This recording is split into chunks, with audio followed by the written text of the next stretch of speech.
Lo primero que se evidenció es que hablaban entre sí de esta forma.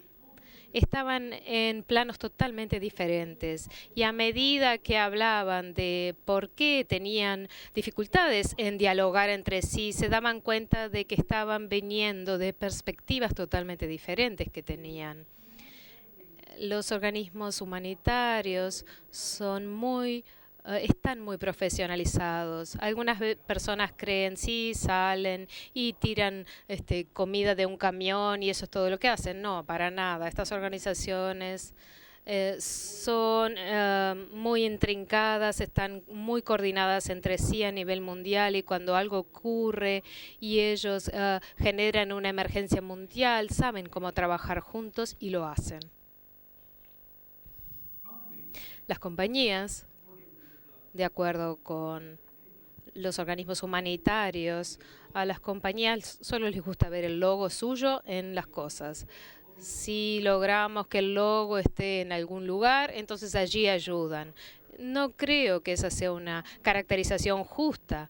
Por supuesto, las compañías miraban a los organismos humanitarios y decían, si simplemente nos escucharan, podríamos decirles cómo hacer mejor su trabajo, porque en definitiva, nosotros somos los que generamos el lucro y sabemos cómo hacer las cosas. Y la verdad empezó a aparecer en el medio de las dos posiciones. Había un suelo común en el cual ambos podían dialogar, pero lo más crítico para poder llegar a ese espacio común es la comunicación, comunicarse entre sí y poder ser eficaces en esa comunicación. Por tanto, cuando uno trata de forjar alianzas, hay que pensar en el tipo de alianza que uno quiere tener. La alianza tradicional de la ONG es una alianza muy especial. Las ONG suelen decir, por favor, me da algo y las compañías le dicen, sí, les vamos a dar algo. Afortunadamente ya hemos superado esa etapa. Hemos ahora pasado a una etapa que se llama una alianza transaccional. Ahora la ONG viene y nos dice, esto es lo que estamos tratando de hacer, esto es lo que necesitamos. Y las compañías les dicen, ok, sí, está bien, tenemos esa alianza y tratan de ver cuál es el beneficio para nosotros. Y la ONG, en vez de reaccionar con horror y decir, bueno, ¿cómo osan preguntarnos esto? Pueden legítimamente hablar sobre cuál va a ser el retorno de esa inversión para la compañía. Puede tener que ver con el desarrollo de marca, puede tener que ver con las oportunidades de participación de los empleados, puede ser una gran cantidad de cosas, pero comienza a ser una especie de debate, una negociación y se construye algo donde hay un entendimiento mutuo y donde hay consenso sobre cómo va a funcionar y qué va a lograr cada uno. Lo más importante es lo que en investigación se llama una alianza de transformación. Esto es cuando la compañía y la ONG logran un compromiso tan sólido entre sí que esencialmente casi crean una entidad nueva como consecuencia, en la cual los dos se sienten los dueños de esa situación y están contestes en lo que van a tratar de lograr y lo que van a obtener y en la forma de planificar, gerenciar y evaluar y también en aprender y tomar decisiones acerca del futuro de esa nueva entidad. Muy pocas organizaciones y compañías logran llegar a ese nivel de intensidad, pero obviamente esto no es una cuestión de corta y pegue, sino lo que hay que hacer es tratar de llegar lo más cerca posible a ese tipo de relación, una relación en la cual las cosas funcionan verdaderamente bien y se trabaja hacia una meta en común y se comprenden cuáles son los beneficios mutuos. Por supuesto, siempre es importante, es como una especie de matrimonio. ¿Cuántos aquí están casados? Levanten la mano. Vamos, vamos. ¿Cuántos ¿Cuántos de ustedes estuvieron casados alguna vez y ya no están más casados? Bueno, pero ya todos saben cómo es. Hay que aprender a vivir juntos, a tomar decisiones juntos, a divertirse juntos, a llorar juntos y a enojarse juntos. Todo ese tipo de cosas y hay que sobrevivir a ello. Bueno, así es como son las asociaciones, las alianzas entre las ONG y las compañías. A diferencia de un matrimonio, ayuda a tener una estrategia de salida.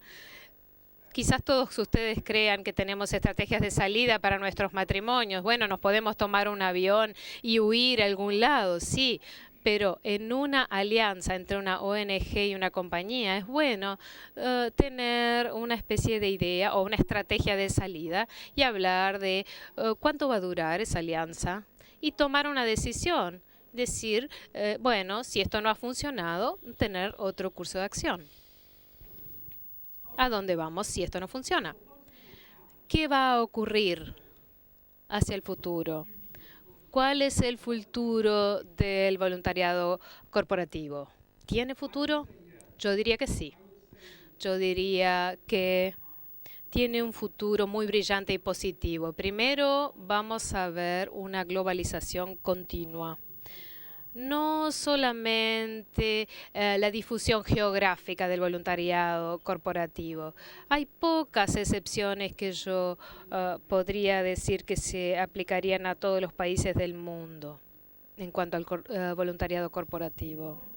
Sabemos que se está difundiendo constantemente entre las compañías internacionales, las regionales, las multinacionales. Ahora sabemos que prácticamente no hay ninguna compañía multinacional que de alguna manera no tenga alguna forma de voluntariado corporativo. Cuando yo hice mi investigación, yo acudí a una compañía farmacéutica, a la sede, para hablar con ellos sobre su programa de voluntarios, donde se enviaban a voluntarios a otros países para hacer trabajo vinculado a la salud. Pero yo quería hablar sobre la naturaleza amplia del voluntariado en esa compañía.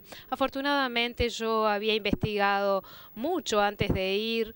Me había conectado a internet, había puesto el nombre de la compañía en un país y vi qué es lo que surgía. Por ejemplo, ponía Telefónica, voluntariado, Venezuela y veía qué resultados obtenía. En esta compañía en particular, cuando fui a su sede en Nueva York, ellos me dijeron, solo hacemos este programa, solo tenemos un programa de voluntariado, creemos que deberíamos hacerlo. Y yo les pregunté, ¿qué pasa con lo que ustedes están haciendo en XX países? Y nombré a los países donde yo sabía que ellos tenían programas de voluntariado. Y ella me dijo, la persona con la que hablaba me dijo, ¿cómo sabe usted esto? Y yo le dije, bueno, le pregunté a Mr. Google, el señor Google me dijo esto. Me dijo lo que ocurría en su compañía y esa persona estaba muy sorprendida porque ella no sabía, porque no estaba recibiendo informes, no tenía un sistema de presentación de información sobre lo que estaban haciendo. Lo que ocurrió es que tenían que tener un mayor conocimiento y a partir de eso lo que hicieron fue crear un programa de voluntariado más coordinado. Creo que vamos a tener una globalización diferente en el futuro. Eso va a generar que haya cada vez compañías más pequeñas y más pequeñas, que no se van a limitar esto solo a las grandes compañías o a las compañías internacionales, sino que esto también va a terminar llegando a las empresas locales más pequeñas. Si todos creemos que todos de nosotros en esta sala y las personas que están afuera, todos los que trabajan en este hotel, por ejemplo, tienen algo que pueden aportar como voluntario a la comunidad, entonces podemos difundir el voluntariado corporativo y encontrar formas para que las compañías respondan a eso, independientemente del tamaño o de la actividad que tengan las empresas. En el caso de los empleados hoteleros, yo entrevisté a una compañía hotelera. Piensen, tienen trabajadores que reciben un pago por hora, que trabajan en turnos muy estrictos, que tienen que quedarse en un lugar. o moverse en una zona muy limitada. Luego tenemos las personas que trabajan en los mostradores, los que están por detrás de escena, los cocineros, los mozos, los porteros. No es como pararse en un escritorio y decir, bueno, tengo que salir y hacer trabajo voluntario por una hora, ¿usted me cuida el mostrador aquí? No, no es así. En esta compañía de hoteles, que era el Marriott, tenían que pensar cómo traer oportunidades de voluntariado a sus hoteles. Entonces ellos hacían cosas, tenían programas en los cuales las personas podían hacer trabajo voluntario antes de comenzar su trabajo o al terminarlo, o trabajo voluntario durante los momentos de recreo. Y entonces tenían situaciones en las que estaban empacando kits de primeros auxilios para situaciones de emergencia. Eso a veces no se veía, pero también se hacía trabajo voluntario en línea. En algunos casos lo que hacían era traer gente joven, niños en etapa escolar, al hotel para darles sesiones de mentoría y de tutoría, porque querían ofrecerles a sus empleados esas oportunidades de voluntariado, porque ellos creían que podían tener el mismo nivel de destrezas que cualquiera de nosotros puede tener. Por tanto, esa es la otra tendencia que vamos a ver, es decir, el sentido de inclusión para todos. Una de las grandes ideas del voluntariado corporativo que surgió en los últimos 5 o 6 años es el voluntariado basado en las destrezas. El concepto está claro, es decir, se toman personas con muchas destrezas y las concentran como voluntarios en una situación y se logra un gran impacto, sin duda. Pero muy a menudo, en la mayoría de los países, el foco del voluntariado basado en las destrezas se concentra en los profesionales, en los contadores, en los abogados, en las personas de recursos humanos, en el sector de la informática, tecnologías. Es decir, son los profesionales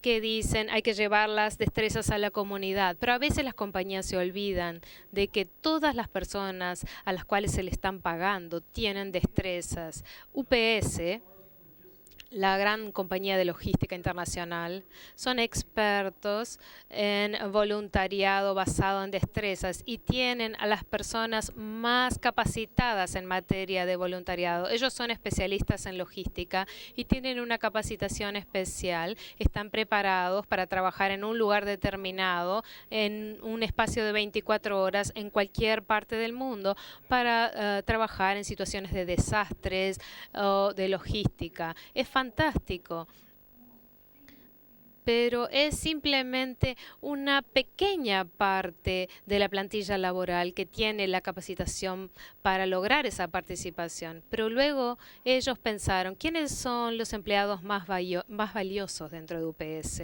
Son las personas que manejan los camiones. Sin las personas que manejan los camiones, UPS no existe. Y si uno no sabe cómo manejar un camión pero muy bien, uno puede manejarlo para UPS. Ellos tienen personas que han estado manejando camiones por 30 años y nunca tuvieron un accidente, es decir, tienen muy buenos antecedentes. Entonces ahora UPS comenzó a movilizar a los conductores y los enseña para que ellos a su vez enseñen a otros. ¿Y qué hacen? Enseñan técnicas para manejar con seguridad a otras personas. Empezaron en Estados Unidos, luego lo empezaron a hacer en China y ahora lo están haciendo en todas partes del mundo. Es decir, son las personas que no se suele pensar cuando uno piensa en personas con ciertas destrezas. Cuando yo estuve trabajando en Hong Kong, yo conocí a una compañía para desarrollo de propiedades que tenían unas oficinas en grandes edificios y entre sus trabajadores más importantes está el personal de mantenimiento, es decir, los que arreglan las luces, las canillas, etcétera. Y ellos movilizaron a esas personas como voluntarios para ir a los apartamentos de viviendas de bajos recursos para las personas mayores. los ayudaban a que esas personas pudieran ser independientes en sus casas, les arreglaban cosas, les hacían mantenimiento, etcétera. La mayoría de las compañías no pensarían en ese tipo de personas, siendo hombres y mujeres, como voluntarios con ciertas destrezas. Pero a las personas mayores a las cuales ellos ayudan sí los consideran personas con destreza. Por tanto, hay que tratar que las compañías les ofrezcan oportunidades a todos sus empleados. Y eso es un desafío para nosotros y para las ONG en pensar cómo poder utilizar las destrezas de todas esas personas. Y no solo pensar en este personal que se encuentra en lo más alto de la compañía. No, lo que hay que hacer es pensar de manera inclusiva sobre cómo podemos hacer que todos participen. Estamos moviéndonos desde la era global que mencionábamos en el libro hacia la era digital. Ya estamos casi en la era digital. Yo estaba leyendo cuando venía en el avión, leía sobre cuán pronto mi heladera va a poder hablar con mi televisor y luego eso va a hablar con otra cosa más y bla, bla. Y quizás en algún momento incluso me hablen a mí o me pregunten qué es lo que yo quiero tomar o quizás se apoderen de toda la casa. Ya estamos en la era digital casi. Por tanto, ¿cuál es la implicancia de eso? En cuanto al voluntariado corporativo. Uno, eso significa que el voluntariado corporativo muy pronto ya no va a ser en el local de la propia compañía. Como ustedes saben, se puede hacer trabajo de tutoría o de mentoría en línea. Es importante no llamarlo mentoría virtual, porque no hay nada virtual al respecto. Simplemente lo que cambia es el medio con el que se hace. Las relaciones que se construyen en línea, como todos sabemos, todos nosotros tenemos alguna relación cuando nos sentamos en una sala con alguien, pero también es importante tener en cuenta las relaciones digitales. Un ejemplo, ayer mi esposa me envió esto. Me dijo, los científicos necesitan que usted cuente los cachorros de pingüinos. Y entonces esto uno lo puede hacer con la computadora, con el teléfono. Uno ve esto en la pantalla y aparece una foto de la Antártida y uno está sentado allí, ¿qué hace? Cuenta la cantidad de cachorros, de crías de pingüino que ve allí, los pone una X, los marca y los cuenta. Eso parece como algo bastante raro. Mi esposa y yo estuvimos en la Antártida el año pasado, fuimos en un crucero a la Antártida y allí había pingüinos por todos lados. Y de hecho fuimos a la oficina de correo más septentrional, más al sur, perdón, y nos tomamos un crucero por 6 días y la única gift shop que encontramos era del tamaño de esto, bien chiquita. Y les voy a decir lo que ocurre cuando uno va a la oficina de correo más chica en el punto más sur. La gente se pone como loca. Esto es regido por el gobierno británico, es una base británica lo que estoy mencionando. Y la gente que trabajaba allí eran voluntarios. Y es realmente algo muy competitivo. Hay 5 o 6 por temporada. Es muy competitivo en un lugar donde no hay ducha. Es una especie de cocina rudimentaria que tienen y realmente hace mucho frío. El beneficio para esas personas es que logran subir a los cruceros, ducharse allí, desayunar y lavar su ropa. Ese es el incentivo.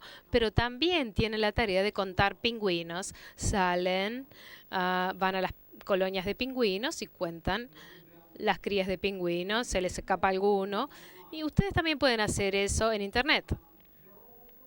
Hay todo tipo de cosas. Ustedes pueden también usar fotos de museos en su teléfono y tratar de identificar las características en las fotos y ver cómo clasificarlas. Es decir, hay oportunidades interminables de actuar como voluntarios, pero eso no es todo. No se trata solamente de esas actividades, obviamente. Aquí tenemos una foto de su país, una foto que saqué de internet. de la ciudad de Dolores. Los desastres naturales o causados por el hombre generan grandes oportunidades para que los voluntarios capacitados puedan hacer grandes cosas de manera digital también.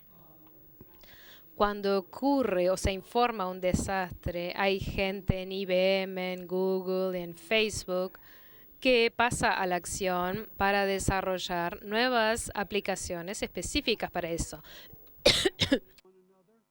Aplicaciones que los ayudan. ¿Ustedes están mirando los pingüinos en su teléfono ahora? Yo vi su reacción. Muchos pueden desarrollar aplicaciones para que las personas se encuentren en un desastre, para coordinar las provisiones que se van a enviar, mapeos, etcétera. En los desastres, en las crisis, sean de una naturaleza o de otra, van a ser una de las cosas que van a definir más al voluntariado en general y al voluntariado corporativo en el futuro, porque todos sabemos que los eventos climáticos extremos van a crecer dramáticamente, drásticamente, y el resultado son escenas como estas.